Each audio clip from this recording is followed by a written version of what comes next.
excited and happy that you gave me time to do these sessions, and it's an honor to have you, a pilot from Spain, today on my session. Bahut, Daniel, for having me. Oh my God!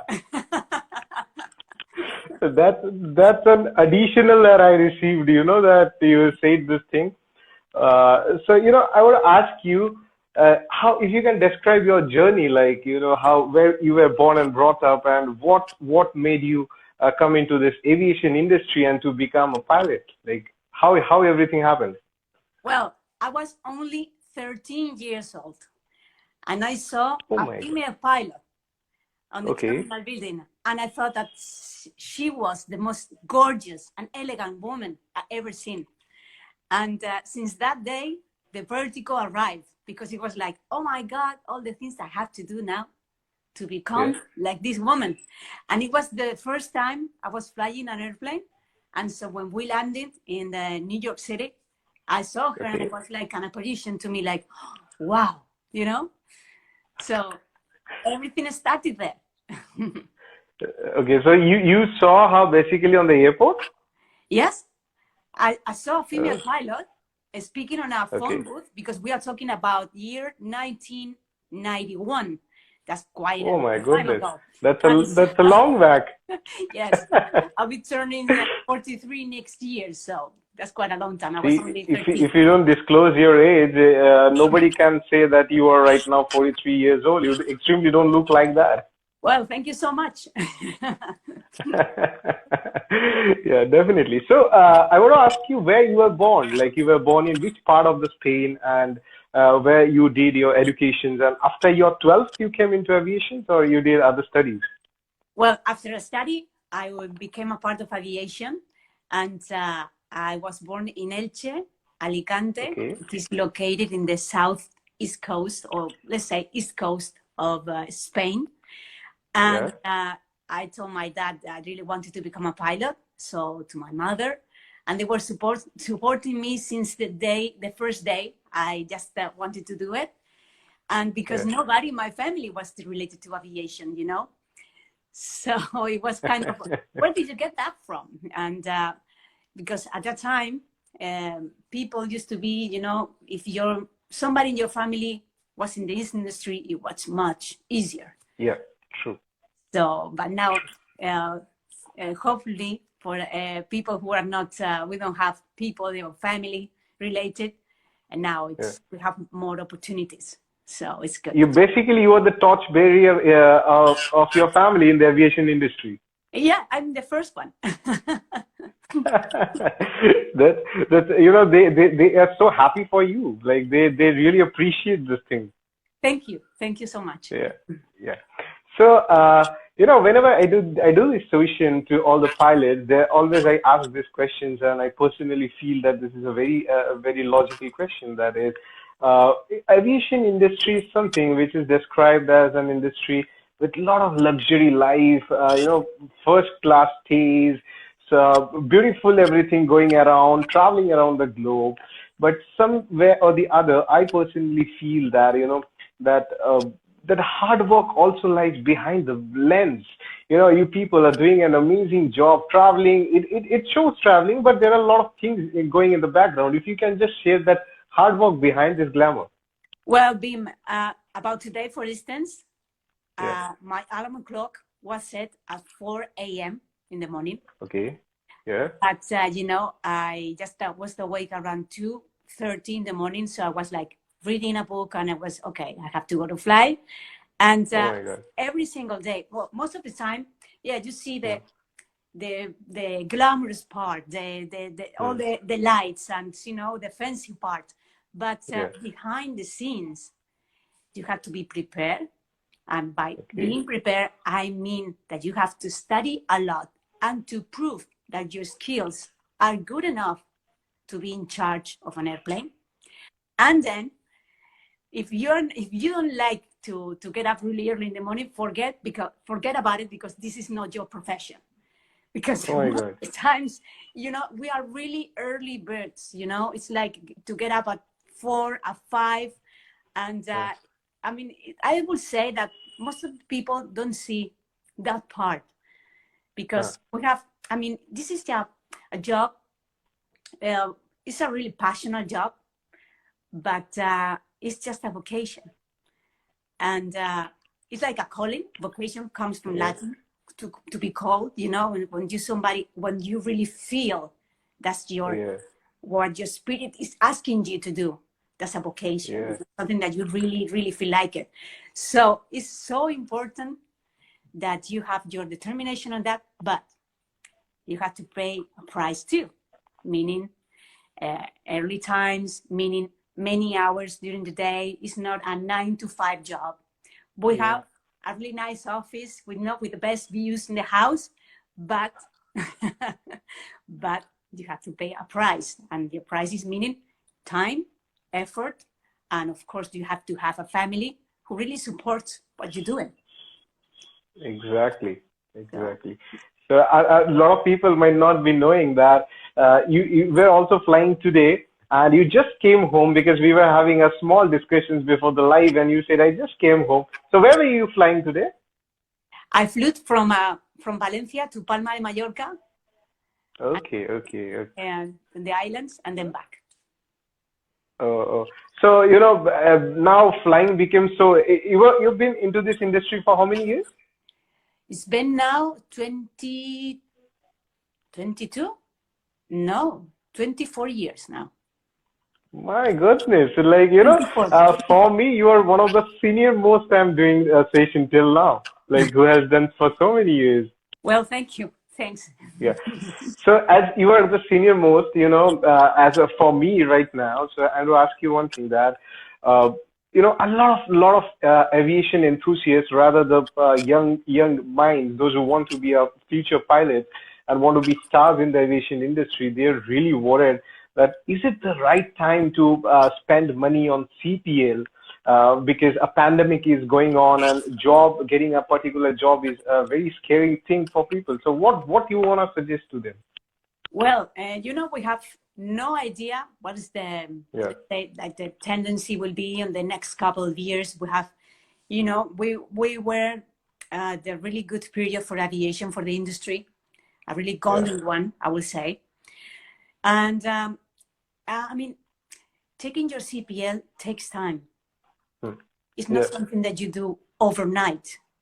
So, and you know, I'm really optimistic. I'm naturally an optimist, and I'm a positive person. And what I'll say is, your training takes time. Take the time. I mean, never ever is the right time for starting a project, for starting a new challenge. Because if you're waiting for the right moment to do it, you will never do it. So I would say that now it's time, because it takes time. I mean, I don't think that things will get any worse. I'm into the aviation industry, so I've been 24 years now, and we have so many ups and downs many times. Meaning that we're up, yes, we're going down now, but it's a time. So if you're studying now, use that time to your advantage. So it will go up again, and you will be ready at the front line. So that's my suggestion. So I know it's expensive. I know that so many people have to work and struggle, and you know, take your time, but take it step by step. It's not an overnight. So just go ahead. Really, like, you know, I also personally feel that, you know, when a curve goes on, there's a down, there's a up, again a down and a up. So we are going through a bad phase globally, but you know, good times is coming soon. Keeping the fingers crossed. Yes. So, you know, as you said, you are one of the senior most pilot for me right now. So I have a lot of questions to ask you. Rather, something I'm really excited to know. So I want to ask you is, you know, I have an extreme height fear. You know, still, even when I fly, I'm like, you know, I personally avoid, if I can go that distance by road, I never travel on flight. And if there's no way I need to fly, then I'm a person like I will put my earphones on with a high volume and just, you know, I just wait for the landing, because I have that height issues. So, and the reason behind is because the first time I was flying from one place to another, that has an extreme turbulence, and you know that first experience always gives you a different terror. So that terror is still on me. I don't know why. So I want to ask you, like, if you can share one of your experience, experience which was, not in your control, or maybe a extreme air pressure, turbulence, a hard landing, or anything, and how you overcome that situation. Okay, well, flying with passengers, and I've been Yeah. doing that for 16 years now. Okay. I never had any emergency or any, something really serious about that. Some people ask me, hey, have you ever had an emergency? Never. And the I similar hope that won't come any day. many, many times.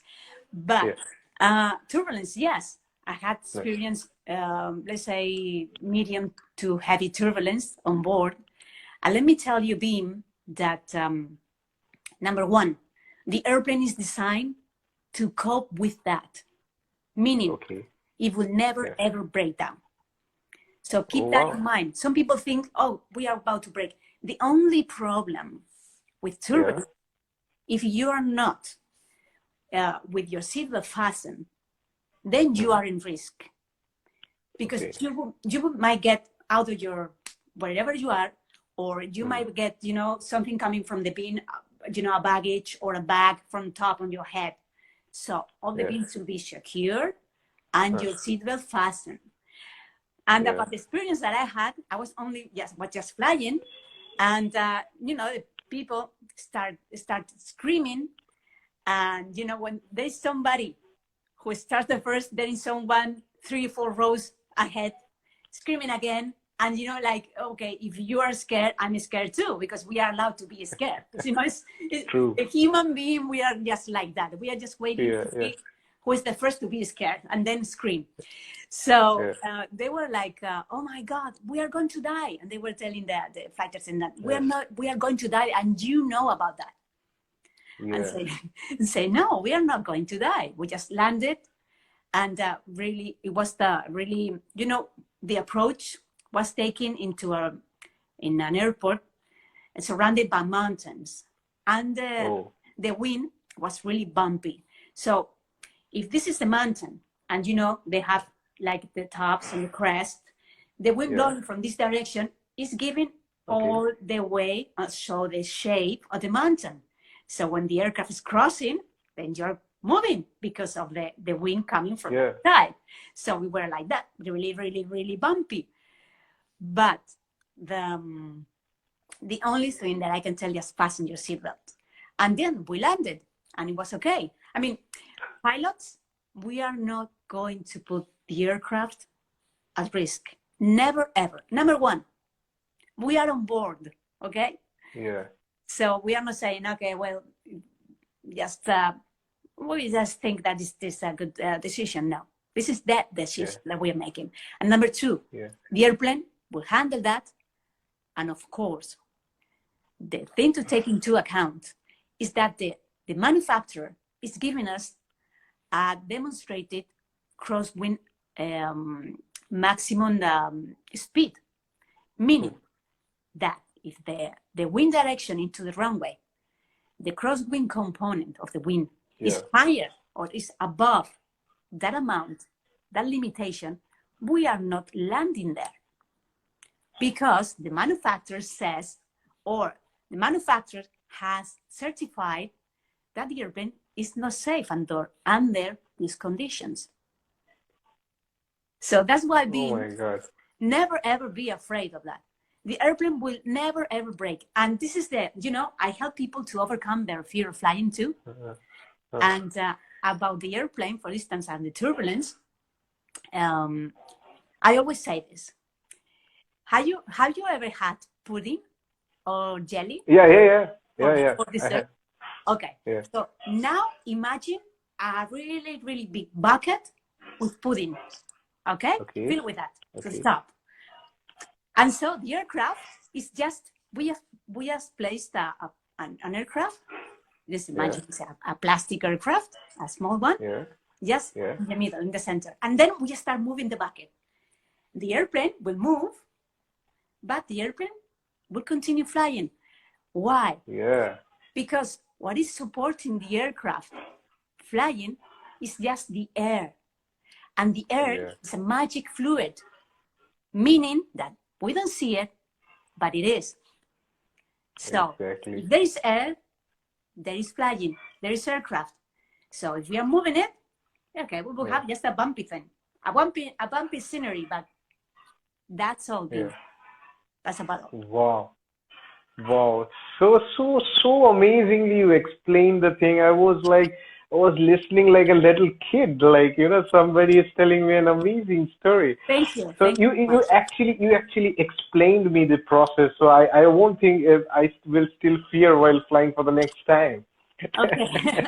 I hope it comes. True. While I was listening to your, the way you were saying that, I personally feel one thing, that pilots, being a pilot, it's not that the job that how to fly a plane. There also a huge role play about being patient and control the situations. Yes. Because when you were saying that, that people were shouting that we're gonna die, and when you are already fighting with that turbulence and people are shouting in your back, controlling yourself and that mind, hats off. Yeah, well, being a pilot means to know your aircraft. Yeah. Recently, we are more managers. Well, we are manager of the situation of what's going on in the aircraft. Yeah. Because we are prepared to deal with challenges related to the aircraft operation. And that's why we are too. And we are perfectly trained on that. I mean, I might say it louder, but not clearer. Pilots, probably the most qualified profession in the world. One of the most. Wow. Because we have to prove our skills in a daily, well, let's say a daily basis, but many, many times during the year. And that's because, I mean, when they say people, oh yes, traveling and flying is so safe.